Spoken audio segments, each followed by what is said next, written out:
क्या कभी सोचा है कि जिंदगी का सबसे बड़ा, सबसे फायदेमंद निवेश कहाँ किया जा सकता है? स्टॉक मार्केट में या सोने में? प्रॉपर्टी? शायद नहीं। आज हम कुछ ऐसे विचारों पर गहराई से बात करने वाले हैं जो कहते हैं कि सबसे कीमती निवेश तो हम खुद हैं, हमारी अपनी क्षमताएं, हमारी सोच, हमारा स्वास्थ्य। हाँ, ये बात तो है। हमारे पास जो स्रोत सामग्री है वो इसी विचार पर केंद्रित है कि असली दौलत कहीं बाहर नहीं, वो हमारे अंदर ही जमा होती है। बिल्कुल। तो आज का मिशन है ये समझना कि भी खुद में निवेश करना क्यों इतना जरूरी है और इस स्रोत के मुताबिक इसे असल में कैसे किया जा सकता है। ठीक है। शुरुआत करते हैं स्रोत के एक दिलचस्प सवाल से। सोचिए, अगर मैं आपसे कहूं कि जिंदगी का सबसे बड़ा निवेश आप खुद हैं, तो शायद आप चौंक जाओगे। ये विचार सुनने में शायद बहुत सीधा लगे, पर है बहुत गहरा। मतलब व्यक्तिगत विकास और किसी भी तरह की सफलता की ये बिल्कुल बुनियाद है। बुनियाद कैसे? सूरत का तर्क है कि हर कामयाब इंसान की कहानी कहीं ना कहीं खुद पर भरोसे से शुरू होती है, खुद को निखारने और लगातार बेहतर बनाने के इरादे से ही शुरू होती है। ये कोई रातों रात होने वाला चमत्कार नहीं है। नहीं, बिल्कुल नहीं। बल्कि ये खुद पर समय, ऊर्जा और कभी-कभी पैसा लगाने का नतीजा है। ओके, तो इसे थोड़ा और खोलते हैं। स्रोत का एक मुख्य तर्क ये है कि असली संपत्ति बैंक खाते में रखे नोटों से नहीं बनती, बल्कि हमारे दिमाग में भरे ज्ञान से, हमारे अनुभव और हमारे हुनर से बनती है। सही। स्रोत दो तरह के खर्चों में साफ फर्क दिखाता है। एक वो जो बस पल भर का मजा देता है, जैसे बाहर घूमना फिरना या शॉपिंग, क्षणिक सुख। हाँ। और दूसरा वो जो हमें अंदर से मजबूत बनाता है, जैसे कोई किताब पढ़ना, कोई नया हुनर सीखना या अपनी सेहत का ध्यान रखना। तो सोचने वाली बात है, लंबी दौड़ में कौन सा रास्ता ज्यादा फायदेमंद साबित होगा? ये लगभग साफ है कि जो रास्ता अंदरूनी मजबूती की तरफ जाता है वही टिकाऊ होता है। और यहाँ एक बहुत महत्वपूर्ण बात जिस पर स्रोत बहुत जोर देता है वो है माइंडसेट। माइंडसेट मतलब सोचने का नजरिया। हाँ, हमारी सोच का नजरिया। कहा गया है कि हमारी सोच ही हमारी दुनिया की सीमाएं तय करती है। अच्छा, कैसे? मतलब अगर सोच सीमित है तो अवसर भी सीमित ही नजर आएंगे, और अगर सोच बड़ी है तो रास्ते अपने आप खुलते जाते हैं। दिमाग को रोज सही विचारों से भरना, सकारात्मक माहौल में रहना, ये आदतें धीरे धीरे इंसान को अंदर से शक्तिशाली बनाती हैं। हाँ, और इसी से जुड़ा एक और दिलचस्प विचार स्रोत में मिलता है कि पैसा या अवसर अक्सर उसी इंसान की तरफ खिंचते हैं जो खुद को लगातार बेहतर बनाने की कला जानता है। बिल्कुल। जैसे जैसे कोई अपने ज्ञान, हुनर या स्वास्थ्य को बेहतर बनाता है, समय के साथ उसकी कीमत या कहें कि उसकी काबिलियत बढ़ती जाती है। और दुनिया उसे नजरअंदाज नहीं कर सकती। फिर नहीं कर सकती। स्रोत दो रास्तों का जिक्र करता है। एक वो जहां लोग अपनी ऊर्जा और संसाधन बाहरी चीजों पर लगाते हैं, जैसे दिखावा या अस्थायी सुख। हाँ बिल्कुल। और दूसरा वो रास्ता जहां इन्हें ज्ञान, कौशल और सेहत जैसी अंदरूनी मजबूती पर लगाया जाता है। स्रोत के अनुसार यही दूसरा रास्ता सच्ची संतुष्टि और समृद्धि की ओर ले जाता है। और ये समझना बहुत जरूरी है कि बाहरी चीजें जैसे पैसा या संपत्ति वो तो अस्थायी हो सकती हैं। हाँ, वो आ जा सकती हैं, लेकिन जो क्षमताएं, जो हुनर, जो मानसिक मजबूती कोई अपने अंदर विकसित कर लेता है वो स्थायी होती है, उसे कोई छीन नहीं सकता। सही कहा, वो स्थायी हैं। इसी मजबूत नींव के आधार पर स्रोत स्वयं में निवेश के 4 मुख्य स्तंभों की बात करता है। 4 स्तंभ? अच्छा, कौन कौन से हैं ये? पहला है माइंड यानी दिमाग और सोच, दूसरा स्किल यानी हुनर और काबिलियत, ठीक है, तीसरा हेल्थ यानी शारीरिक और मानसिक स्वास्थ्य, और चौथा है नेटवर्क मतलब सही लोगों का साथ। माइंड, स्किल, हेल्थ और नेटवर्क। स्रोत का मानना है कि जब ये चारों स्तंभ मजबूत होते हैं तो सफलता की संभावना कई गुना बढ़ जाती है। तो चलिए इन चारों स्तंभों को थोड़ा और गहराई से समझते हैं। पहला है माइंड। स्रोत के अनुसार दिमाग में निवेश करने का मतलब क्या है और इससे कैसे किया जा सकता है? स्रोत इसकी तुलना शरीर के पोषण से करता है। जैसे शरीर को स्वस्थ रखने के लिए अच्छा भोजन जरूरी है, हाँ, वैसे ही दिमाग को तेज और सकारात्मक रखने के लिए अच्छे विचारों का पोषण जरूरी है। अच्छा, तो ये पोषण कैसे मिलेगा दिमाग को? इसका तरीका नियमित रूप से ज्ञानवर्धक किताबें पढ़ना, ऐसे लोगों के साथ समय बिताना जो सकारात्मक हों और आगे बढ़ने की बात करते हों। अच्छी संगति। हाँ, प्रेरणादायक बातें सुनना या देखना, ये सब दिमाग के लिए अच्छा भोजन है। इसके साथ ही स्रोत 2 खास तकनीकों पर जोर देता है। कौन सी तकनीकें? ध्यान यानी मेडिटेशन और जर्नलिंग यानी अपने विचारों और भावनाओं को लिखना। अच्छा, मेडिटेशन और जर्नलिंग, ये दोनों आजकल काफी सुनने में आती हैं। स्रोत इनके महत्व के बारे में क्या खास बताता है? ये क्यों इतने जरूरी हैं? स्रोत के मुताबिक ध्यान मतलब मेडिटेशन मन की उथल-पुथल को शांत करने में मदद करता है। जब मन शांत होता है तो डर कम लगता है और जरूरी कदम उठाने की हिम्मत आती है। ये हमें वर्तमान में टिके रहने और चीजों को ज्यादा स्पष्ट रूप से देखने में मदद करता है। और जर्नलिंग, वो कैसे मदद करती है? जर्नलिंग यानी रोज अपने विचारों को लिखना, ये एक तरह से अपने मन का आईना देखने जैसा है। आईना? हाँ, इससे आत्मजागरूकता बढ़ती है। हम समझ पाते हैं कि हमारी सोच किस दिशा में जा रही है, कौन सी बातें हमें परेशान कर रही हैं और कहाँ हमें अपनी सोच या व्यवहार में बदलाव लाने की जरूरत है। अच्छा, ये अपने अंदरूनी दुनिया को समझने और संवारने का एक बहुत शक्तिशाली तरीका है। ये तो हुई दिमागी बात। अब आते हैं दूसरे स्तंभ पर, स्किल यानी हुनर। यहाँ स्रोत का नजरिया काफी व्यवहारिक लगता है। हाँ, कहा गया है कि सिर्फ कॉलेज की डिग्री होना काफी नहीं है, असली दुनिया में प्रैक्टिकल स्किल मतलब काम आने वाले हुनर की ज्यादा कद्र होती है। क्या इस पर कुछ और बता सकते हैं? बिल्कुल। स्रोत इस बात पर जोर देता है कि आज की दुनिया में ज्ञान के साथ साथ उसे इस्तेमाल करने का हुनर होना बहुत जरूरी है। हाँ, सिर्फ जानना काफी नहीं है। नहीं, सिर्फ जानकारी होना काफी नहीं है, उस जानकारी से कुछ रचने, कुछ बनाने या किसी समस्या को सुलझाने की काबिलियत होनी चाहिए। इसीलिए स्रोत सुझाव देता है कि हर साल कम से कम एक नई उपयोगी स्किल सीखने का लक्ष्य रखना चाहिए। हर साल एक नई स्किल? जैसे? कुछ भी हो सकता है। बेहतर तरीके से अपनी बात रखना, जैसे पब्लिक स्पीकिंग या लिखना, कोई तकनीकी कौशल सीख लिया या बिजनेस चलाने की कला। और हर नई स्किल सीखने से फर्क क्या पड़ता है? फर्क ये पड़ता है कि हर नई स्किल बाजार में व्यक्ति की कीमत बढ़ाती है। अच्छा, ये उसे ज्यादा अवसर दिलाती है और करियर में आगे बढ़ने में मदद करती है। आज दुनिया इतनी तेजी से बदल रही है, हाँ, बहुत तेजी से, कि लगातार सीखते रहना और नए हुनर हासिल करना सिर्फ एक विकल्प नहीं बल्कि जरूरत बन गया है। जो सीखना बंद कर देता है वो दौड़ में पीछे रह जाता है। स्किल एक तरह की करेंसी है आज के जमाने में। स्रोत में शायद एक उदाहरण भी दिया गया है 2 दोस्तों का। हाँ, दिया है। एक दोस्त ने कई साल एक ही तरह की नौकरी की, कभी कुछ नया सीखने की कोशिश नहीं की और वो वहीं का वहीं रह गया। दूसरा दोस्त हर साल अपनी कमाई का कुछ हिस्सा और अपना समय कोई ना कोई नई स्किल सीखने में लगाता रहा।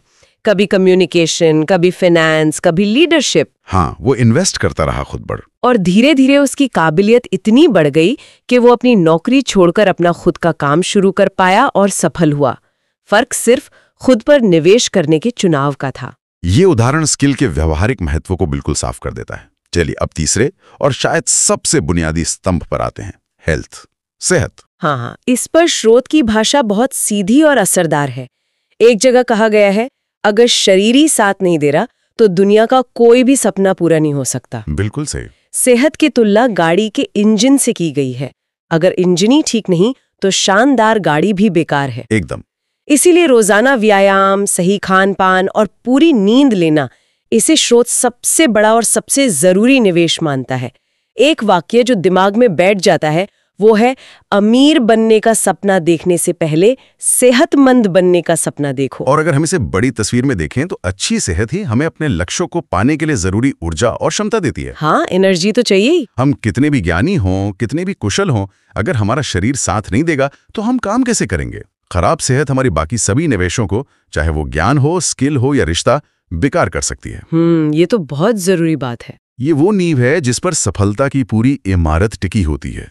इसलिए सेहत को प्राथमिकता देना एक तरह से अपने भविष्य को सुरक्षित करना है। और चौथा स्तंभ है नेटवर्क। स्रोत कहता है आपका नेटवर्क ही आपकी नेटवर्थ है। ये बात काफी सुनने में आती है, लेकिन स्रोत इसे किस तरह देखता है? क्या ये सिर्फ ज्यादा से ज्यादा लोगों को जानने के बारे में है? नहीं, स्रोत के अनुसार ये सिर्फ जान पहचान बढ़ाने के बारे में नहीं है, बल्कि सही लोगों के साथ जुड़ने के बारे में है। सही लोग मतलब? वो जो सकारात्मक हों, जिनके बड़े सपने हों, जो आपको आगे बढ़ने के लिए प्रेरित करें, ना कि पीछे खींचें। स्रोत संगति के असर पर बहुत जोर देता है। संगति का असर? हाँ, ये तो होता है। अगर कोई ऐसे लोगों के बीच रहता है जो हमेशा शिकायत करते हैं या नकारात्मक बातें करते हैं, तो धीरे धीरे उसकी सोच भी वैसी हो जाती है। इसके विपरीत अगर कोई ऐसे लोगों के साथ रहता है जो महत्वाकांक्षी हैं, सीखते रहते हैं और एक दूसरे का हौसला बढ़ाते हैं, तो उसका अपना लेवल भी ऊपर उठता है। हाँ, उसकी अपनी सोच और ऊर्जा का स्तर भी ऊंचा उठता है। तो ये सिर्फ संपर्क बनाने से कहीं ज्यादा गहरा है। बिल्कुल, ये साझा मानसिकता, आपसी सहयोग और प्रेरणा का एक इकोसिस्टम बनाने जैसा है। सही नेटवर्क हमें नए आइडियाज देता है, मुश्किल समय में सहारा बनता है और हमें अपनी सीमाओं से आगे बढ़ने के लिए चुनौती देता है। इसलिए सोच समझकर अपने आसपास के लोगों का चुनाव करना और अच्छे रिश्तों में समय और ऊर्जा लगाना, ये भी खुद में किया गया एक बहुत महत्वपूर्ण निवेश है। तो ये थे वो 4 स्तंभ, माइंड, स्किल, हेल्थ और नेटवर्क। सुनने में तो बहुत तर्कसंगत लगता है, लेकिन फिर भी अक्सर लोग खुद पर, खासकर अपने ज्ञान या स्किल पर पैसा या समय लगाने से हिचकिचाते हैं। हाँ, हिचकते हैं। स्रोत इस हिचकिचाहट के बारे में क्या कहता है? लोग डरते क्यों हैं? हाँ, ये एक आम डर है। स्रोत बताता है कि अक्सर लोगों को लगता है कि कहीं उनका पैसा या मेहनत बेकार न चली जाए। हाँ, कि रिटर्न मिलेगा या नहीं। बिल्कुल। क्या होगा अगर कोर्स करने के बाद नौकरी नहीं मिली, या किताब पढ़ने से कोई सीधा फायदा नहीं हुआ? स्रोत इसकी तुलना उन खर्चों से करता है जो हम बिना सोचे समझे क्षणिक सुख के लिए कर देते हैं। जैसे पार्टी या गैजेट्स पे खर्च। हाँ, एक महंगी पार्टी या गैजेट पर हजारों खर्च करना उस पल अच्छा लगता है, पर उसका असर लंबा नहीं रहता। वहीं अगर वही पैसा या समय किसी स्किल को सीखने, कोई किताब खरीदने या अपनी सेहत सुधारने पर लगाया जाए, तो उसका फायदा जिंदगी भर मिल सकता है। स्रोत का नजरिया है कि खुद पर किया गया खर्च नहीं, बल्कि सबसे सुरक्षित और सबसे ज्यादा रिटर्न देने वाला निवेश है। ये नजरिया बदलने वाली बात है, वाकई। और इसी से जुड़ी एक और चीज है धैर्य। शायद लोग तुरंत नतीजे चाहते हैं, बिल्कुल, फौरन।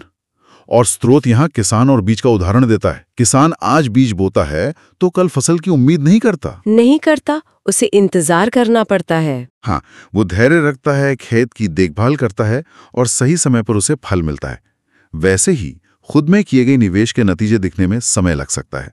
ये रोजाना की छोटी छोटी कोशिशों का क्यूमुलेटिव इफेक्ट होता है, जुड़ता जाता है। हाँ, और स्रोत एक और बात कहता है, अगर कभी लगे कि किसी कोर्स या किताब से कोई सीधा फायदा नहीं हुआ, तो भी निराश होने की जरूरत नहीं। क्यों? क्योंकि हर सीखने का अनुभव हमारे सोचने का तरीका बदलता है, हमारे नजरिए को बड़ा करता है, और ये बदलाव ही अपने आप में एक बड़ा फायदा है जो भविष्य में कहीं ना कहीं काम आता ही है। अच्छा, ये तो हुई डर और धैर्य की बात, लेकिन एक और बड़ी बाधा है टाल मटोल, कल कर लेंगे वाली आदत। इससे कैसे निपटा जाए, इस पर स्रोत कुछ कहता है? हाँ, स्रोत टालमटोल को प्रगति का सबसे बड़ा दुश्मन मानता है। दुश्मन? हाँ, इसे हराने का सबसे कारगर तरीका है बस शुरू कर देना। बस शुरू कर दो। हाँ, काम कितना भी छोटा क्यों न लगे, पहला कदम उठाना जरूरी है। एक पेज पढ़ना, 5 मिनट व्यायाम करना, किसी स्किल का पहला वीडियो देखना, शुरुआत चाहे जैसी भी हो, वो टालमटोल की चेन को तोड़ देती है। मोमेंटम बन जाता है। बिल्कुल, और एक बार गति बन जाती है तो आगे बढ़ना आसान हो जाता है। तो डर, धैर्य की कमी और टालमटोल, इन बाधाओं को समझकर इनसे निपटना भी निवेश का ही हिस्सा है। हाँ, बिल्कुल। स्रोत कुछ और चीजों पर भी जोर देता है जिन्हें शायद हम निवेश के तौर पर नहीं देखते, जैसे छोटी छोटी जीतें मनाना। इसका क्या महत्व है? स्रोत कहता है कि जब हम कोई छोटा लक्ष्य पूरा करते हैं, जैसे कोई किताब खत्म करना, कोई नई आदत शुरू करना, किसी स्किल का एक मॉड्यूल पूरा करना, तो उसे सेलिब्रेट करना जरूरी है। सेलिब्रेट करना? क्यों? ये हमारे दिमाग को सकारात्मक फीडबैक देता है, हमारा आत्मविश्वास बढ़ाता है और हमें आगे बढ़ने के लिए प्रेरित करता है। इसी तरह आत्मविश्वास खुद एक बड़ी पूंजी है। और ये बनता कैसे आत्मविश्वास? स्रोत के अनुसार खुद से किए गए छोटे छोटे वादे निभाकर। जब हम कहते हैं कि सुबह जल्दी उठेंगे या रोज आधा घंटा पढ़ेंगे और फिर उसे करते हैं, तो हमारा खुद पर भरोसा बढ़ता है। अच्छा, मतलब कंसिस्टेंसी से? हाँ, कंसिस्टेंसी और अपने वादे निभाना। और असफलताएं, उनसे तो लोग बहुत डरते हैं। स्रोत का नजरिया यहाँ भी अलग है। वो कहता है असफलताओं से डरने के बजाय उन्हें सीखने का मौका समझें। सीखने का मौका? हाँ, हर सफलता हमें बताती है कि क्या काम नहीं करता, हमें कहाँ सुधार करने की जरूरत है। ये एक सीखने की तरह है। जो असफलताओं से सीखकर आगे बढ़ता है वो ज्यादा मजबूत बनता है। अनुशासन को भी स्रोत एक बड़ी पूंजी मानता है। रोजमर्रा के जीवन में छोटे छोटे नियम बनाना और उनका पालन करना, जैसे समय पर सोना, जागना, अपने दिन की योजना बनाना, ये आत्मनियंत्रण और आत्मविश्वास बढ़ाते हैं। पैसे का प्रबंधन भी इसी कड़ी में आता है ना? हाँ, पैसे को कैसे खर्च करना ये भी हमारी सोच को दर्शाता है। स्रोत सलाह देता है कि अपनी कमाई का एक हिस्सा हमेशा अपनी ग्रोथ पर, सीखने, स्किल बढ़ाने, स्वास्थ्य पर लगाने के लिए अलग रखना चाहिए। मतलब एक ग्रोथ फंड जैसा। हाँ, कह सकते हैं। ये लंबी सोच का प्रतीक है, बजाय सिर्फ आज के खर्चों के बारे में सोचने के, भविष्य के बेहतर स्व के लिए निवेश करना। और सबसे महत्वपूर्ण शायद ये है कि जो भी सीखा है उसे अमल में लाना। ये बात तो कई बार हम भूल जाते हैं। जानना और करना, इसमें बहुत बड़ा फासला हो सकता है। एकदम सही कहा। स्रोत के अनुसार ज्ञान असली शक्ति तभी बनता है जब उसे इस्तेमाल किया जाता है। सीखी हुई बातों को अपनी जिंदगी में, अपने काम में लागू करना ही वो चीज है जो असली फर्क पैदा करती है। वरना वो सिर्फ जानकारी है। हाँ, वरना ज्ञान सिर्फ जानकारी बनकर रह जाता है। नए अनुभव लेना, कंफर्ट जोन से बाहर निकलना, ये सब भी दिमाग खोलते हैं और हमें विकसित करते हैं। तो अगर हम पूरी बातचीत को समेटें तो स्रोत का मुख्य संदेश यही लगता है कि असली दौलत और सच्ची आजादी का रास्ता बाहर नहीं, अंदर से होकर जाता है। बिल्कुल। लगातार अपने दिमाग को विचारों से, शरीर को स्वास्थ्य से, प्रोफाइल को हुनर से और जीवन को अच्छे रिश्तों से सींचते रहना, यही सबसे बड़ा निवेश है। हाँ, ये कोई एक बार करने वाली चीज नहीं है। नहीं, बल्कि जीने का एक तरीका है, एक जीवन शैली। स्रोत में एक महिला का उदाहरण भी दिया गया है। हाँ, वो उदाहरण काफी अच्छा है। जिसने धीरे धीरे अपनी कमाई का हिस्सा ऑनलाइन कोर्सेज और किताबों पर लगाया, नई स्किल सीखी और कुछ सालों में अपना छोटा सा बिजनेस शुरू कर लिया। जबकि उसके कुछ दोस्त उसी दौरान महंगी चीजों और दिखावे पर खर्च करते रहे और वहीं रह गए। और जब कोई व्यक्ति इस तरह खुद पर निवेश करता है तो उसे एक सच्ची आजादी महसूस होती है।